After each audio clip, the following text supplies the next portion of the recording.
بسم اللہ الرحمن الرحیم۔ السلام علیکم ورحمۃ اللہ وبرکاتہ۔ بچہ دانی پر مقرر فرشتے۔ اللہ پاک نے بچہ دان پیدا کیا، آلات مباشرت پیدا کیے، مردوں کی پشت اور عورتوں کے سینہ میں اولاد کا بیج پیدا کیا، شہوت کو مرد اور عورت پر مسلط کیا۔ تو ان باتوں سے جو مقصود الہی ہے وہ کسی عقل مند سے پوشیدہ نہیں۔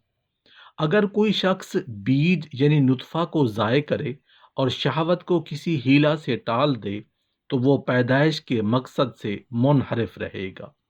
یاد رکھیں، جب باپ علی المرتضی ہو تو پھر ماں فاطمۃ الزہرا رضی اللہ عنہا ہوتی ہے، تو پھر بیٹے حسن و حسین رضی اللہ عنہم جنت کے سردار بنا کرتے ہیں۔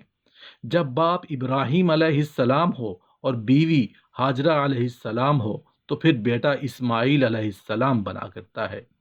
اس لیے میاں بیوی کو چاہیے کہ اپنی زندگی کا رخ ٹھیک کریں، نیک بن جائیں، اپنی اولاد کے لیے آج سے دعائیں شروع کر دیں، اور جب ایک دوسرے کے ساتھ ملاپ ہو تو شریعت کے احکام کے مطابق ہو۔ ان کی وجہ سے نمازیں قضا نہ ہوں، بے شرمی اور بے حیائی کا معاملہ نہ ہو، بلکہ اللہ سے نیک اولاد کی تمنا ہو۔ رسول اللہ صلی اللہ علیہ وآلہ وسلم نے ارشاد فرمایا، اللہ پاک نے بچہ دانی پر ایک فرشتہ مقرر فرما رکھا ہے، وہ ہمیشہ یہ عرض کرتا رہتا ہے، اے میرے رب ابھی یہ نقطہ لگتا ہے، اے میرے رب اب یہ جمع ہوا خون ہے، اے میرے رب یہ گوشت کا لوتھڑا ہے۔ اللہ پاک کے سب کچھ جاننے کے باوجود فرشتہ اللہ تعالیٰ کو بچے کی مختلف شکلیں بتاتا رہتا ہے۔ پھر جب اللہ تعالیٰ اس کو پیدا کرنا چاہتا ہے تو وہ فرشتہ پوچھتا ہے، اس کے متعلق کیا لکھوں، لڑکا یا لڑکی، بدبخت یا نیک بخت، روزی کیا ہوگی، عمر کتنی ہوگی؟ چنانچہ ساری تفصیلات اسی وقت لکھ دی جاتی ہیں جب وہ ماں کے پیٹ میں ہوتا ہے۔ علماء اور محدثین فرماتے ہیں کہ جب میاں بیوی مقاربت کرنے کا ارادہ کریں تو جسم کا لباس ہٹانے سے پہلے بسم اللہ الرحمن الرحیم پڑھ لیا کریں۔ اس سے اللہ تعالیٰ ان کے گرد حفاظت کا ایک پردہ ڈال دیتے ہیں۔ شیطان ایسے میاں بیوی کو نہیں دیکھ سکتا، جنات ان کو نہیں دیکھ سکتے، اس لیے سنت ہے کہ انسان کپڑے اتارنے یا پہننے کے وقت بسم اللہ پڑھ لیا کرے تاکہ ان کے گرد حفاظت کی چادر آ جائے، اللہ تعالیٰ کی طرف سے شیطان اور جنات ان کو نہ دیکھ سکیں۔ لوگ سنت کا خیال نہیں رکھتے اور جسم سے لباس ہٹا دیتے ہیں۔ شیطان اور جنات ان کا جسم دیکھ لیتے ہیں، پھر کہتے ہیں لڑکی پر جنات کا اثر ہو گیا، فلاں انسان پر جن کا اثر آ گیا اور شیطانی اثرات ہو گئے۔ بحیثیت انسان اور مسلمان ہم نے نبی کریم صلی اللہ علیہ وآلہ وسلم کی سنت کو چھوڑ کر خود اپنے لیے مصیبتیں خرید لیتے ہیں۔ اس لیے میاں بیوی کو چاہیے جب اکٹھا ہونے کا ارادہ کریں تو اپنے جسم سے کپڑے علیحدہ کرنے سے پہلے بسم اللہ پڑھ لیں تاکہ ان کو آپس میں لیٹے ہوئے کوئی شیطان یا کوئی جن دیکھ نہ سکے۔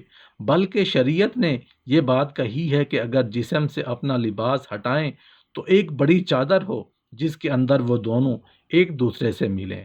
اس بڑی چادر کی وجہ سے اللہ تعالیٰ ان کی ہونے والی اولاد میں حیا پیدا فرمائیں گے۔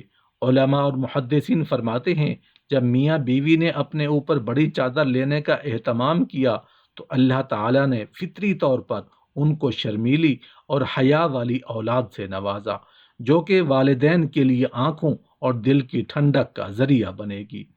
بحیثیت مسلمان ہمیں حلال کمانے اور حلال کا لقمہ ہی اپنے پیٹ میں ڈالنا چاہیے۔ حلال لقمہ کھانے سے ہماری دنیا اور آخرت تو سنورے گی ہی، اس کا سب سے بڑا فائدہ یہ ہوگا کہ جو اولاد پیدا ہوگی وہ نیک ہوگی، نیک بخت ہوگی، والدین کے فرما بردار ہوگی۔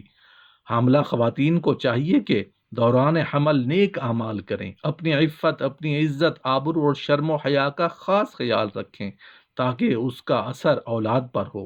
حاملہ خواتین کو چاہیے کہ نماز، ذکر، اذکار اور حیادار ہونے کو اپنا شعار اور وقار بنائیں تاکہ نیک اولاد اور نیک نسل پیدا ہو۔ تلاوت کلام پاک اور نماز کو اپنی زندگی کا وتیرہ سمجھیں۔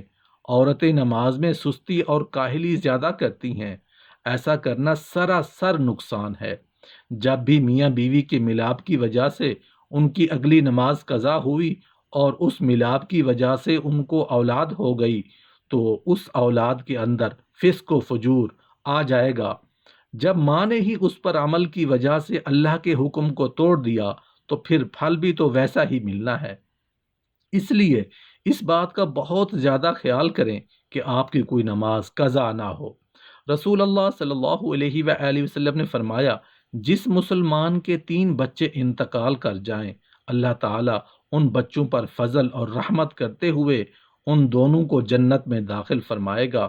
صحابہ کرام علیہم اجمعین نے عرض کی، جس کے 2 بچے فوت ہو جائیں تو نبی صلی اللہ علیہ وآلہ وسلم نے یہی فرمایا اس کے لیے بھی یہی اجر ہے۔ پھر فرمایا جس کا 1 بچہ فوت ہو جائے تو آپ صلی اللہ علیہ وآلہ وسلم نے فرمایا اس کے لیے بھی یہی اجر ہے۔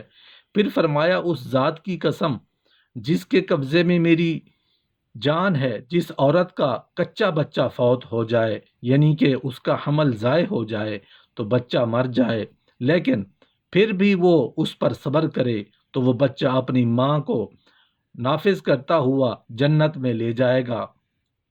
رسول اللہ صلی اللہ علیہ وآلہ وسلم نے ارشاد فرمایا، غصہ شیطان کے سبب ہوتا ہے اور شیطان آگ سے پیدا کیا گیا ہے۔ آگ پانی سے سب بجھ ہی جاتا ہے، لہٰذا تم میں سے جب کسی کو غصہ آئے تو وضو کر لیا کرو۔ محترم بھائیوں اور بہنوں، حضرت عمر رضی اللہ عنہ لوگوں سے قسم دے کر پوچھا کہ کس نے رسول اللہ صلی اللہ علیہ وآلہ وسلم سے حمل گرنے کے سلسلے میں فیصلہ سنا ہے؟ مغیرہ رضی اللہ عنہ نے کہا، میں نے حضرت صلی اللہ علیہ وآلہ وسلم سے سنا ہے، آپ نے اس میں ایک غلام یا کنیز دینے کا فیصلہ کیا تھا۔ عمر رضی اللہ عنہ نے کہا کہ اس پر اپنا کوئی گواہ لاؤ۔ چنانچہ محمد بن مسلمہ رضی اللہ عنہ نے کہا کہ میں گواہی دیتا ہوں کہ رسول اللہ صلی اللہ علیہ وآلہ وسلم نے یہ فیصلہ کیا تھا کہ مجھ سے محمد بن عبداللہ نے بیان کیا، ہم سے زاہدہ نے بیان کیا، ہم سے حشام بن عروہ نے بیان کیا، ان سے ان کے والد مغیرہ بن شعبہ رضی اللہ عنہ سے سنا۔ وہ حضرت عمر رضی اللہ عنہ سے بیان کرتے تھے کہ امیر المومنین ان سے عورت کے حمل گرا دینے کے خوب بہا کے سلسلے میں ان سے اس طرح مشورہ کیا تھا کہ غزوہ بنو المسلک میں انہیں بادیاں اور غنیمت ملی تھی تو انہوں نے چاہا کہ اس سے ہم بستری کریں لیکن حمل نہ ٹھہرے۔ چنانچہ لوگوں نے حضرت صلی اللہ علیہ وآلہ وسلم سے ازل کے متعلق پوچھا تو آپ نے فرمایا، اگر تم عذر بھی کرو تو کوئی قباحت نہیں، مگر قیامت تک جس جان کے متعلق اللہ موجودہ جبر نسل بندی کا جواز اس سے نکالنا بالکل غلط ہے۔